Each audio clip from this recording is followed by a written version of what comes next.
lii nag lecture bu service la wallaay Hachim bu ngeen amee 2 minutes seen temps muy faram pàccawu discours président Ousmane Sonko ci rencontre bii mu amoon ak waa primature waaw les grandes lignes ak li ci gën a fës gën ci neex Sénégalais yi moom la leen di tegal wallaay Hachim bi ci jëkk mooy reddition des comptes commencera cette semaine son bouche mes oreilles président Ousmane Sonko ko may dégg nee na képp ku jël al lu yëngal réew mi taf yëngal njuuj njaaj def lii surfacturation nangam ak nangam détournement de deniers publics ñëpp dina rendre compte à partir de cette semaine très bien am nañu ma yërëm deuxième bi chose mooy que ne le président Ousmane Sonko a scellé le sort de l'Assemblée nationale moo wax je cite il n'y aura pas de motion de censure et à partir du 12 septembre ces gens auront autre chose à faire qu'être députés de l'Assemblée nationale maanaam loolee ngeen déggoon gone googu ndaw googu nu mu tudd sax zab du mbaaw dem wax ko ci Assemblée nationale day déposer motion de censure pour daaneel gouvernement bi finalement du am ndax à partir du 12 là maanaam dañ leen di faxas Assemblée nationale député yëpp kenn dootu ci doon député am nañ leneen lu ñuy tal lu dul doon ay député nii la ko président ma wax da leen a kuccel daal beneen bi topp mooy la grosse information bi Ousmane Sonko indi muy information bi mu joxe sur le fait que le président de la République Alliance Sëñ son excellence Bassirou Diomaye Diakhar Faye borom madame 1 ak madame 2 borom ñaari galon yi nee na tey jii même tey dina def décret ñaari décret pour remercier maanaam démettre de leur fonction ñaar ñii di président Abdoulaye Daouda Diallo bi nekk CSCE conseil économique social environnemental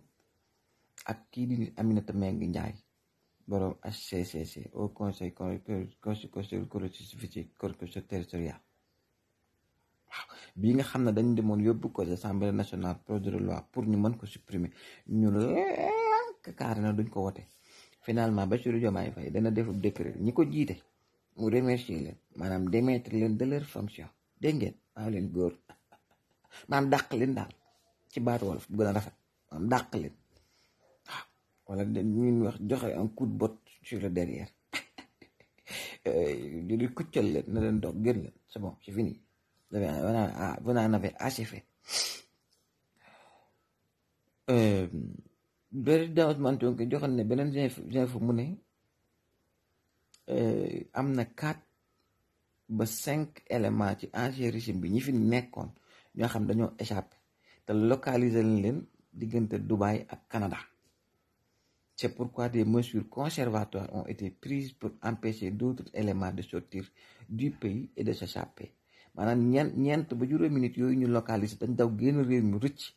tax nañu bañ localiser xam tax nañu jël ay mesures yu am solo pour bañ ñii fi nekk xam naa loo tax gone googu ñu ne ko woon ami foo jëm ki yéen tudd sax Lat Diop foo jëm maa ñëw ñu ne ko toogal ci réew mi doo génn lu mel noonu la ñuy bañ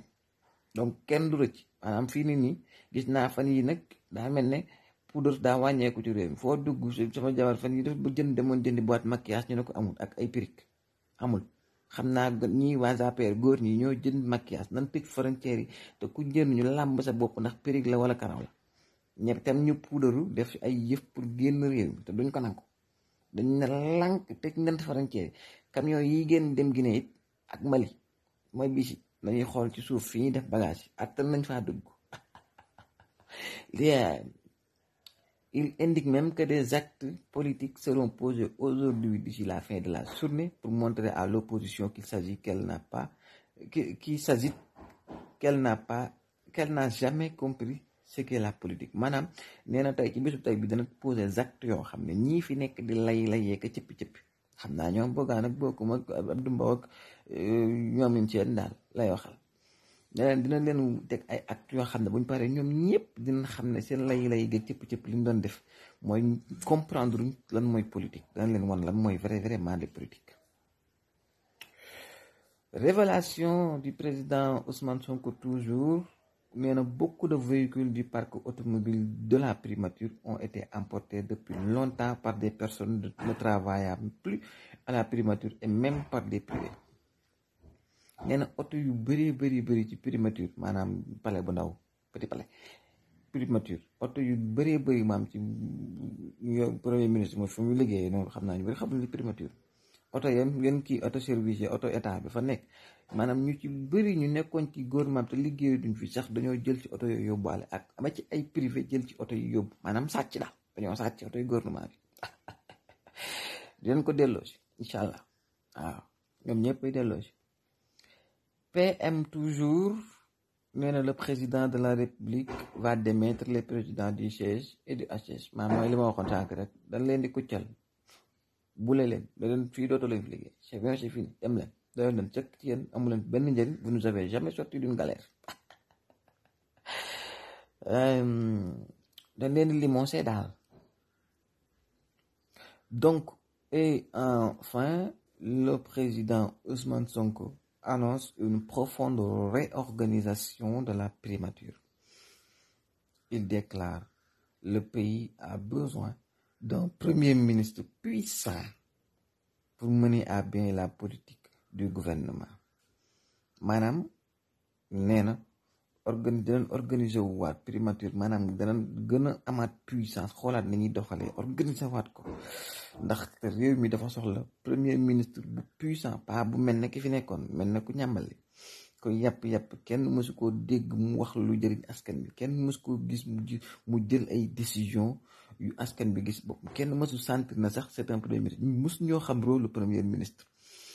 kenn mësul xam lan mooy njëriñam muy Amadou Ba faaw ma gaarawaale ko kenn ci yéen na ma wax Amadou Ba def na acte bi bu digne d'un premier ministre bu xam Sénégal yi waruñoo génn applaudir na il a xawma lan fait quelque chose de marquant amul yambar la woon te loolu la fi président Ousmane Sonko bëgg a jële il faut que premier ministre xam lan mooy rôle am pour que mu mën a mener à bien la politique du gouvernement.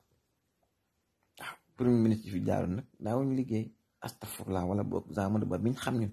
ma xam bi may dugg ci politique ndax politique je m'en foutais à un moment mais bi ma demee ba mu intéressé ma Amadou Ba laa fekkanteel bu nekk premier ministre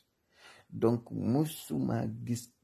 mu def rek liggéey boo xam ne si ni wane ne kii am na fulla wala jox na ko la valeur en tout cas président Ousmane Sonko ne puissance boobu la bëgg a incarner puissance premier ministre pour que politique gouvernement bi mun ko doxal ko ni mu war a doxee waaw ndax daawul doon dox bu njëkk. wasalaamu aleykum wa rahmatullah lii mooy faram-fàcce discours président Ousmane Sonko di ci ëppoon solo jërëjëf.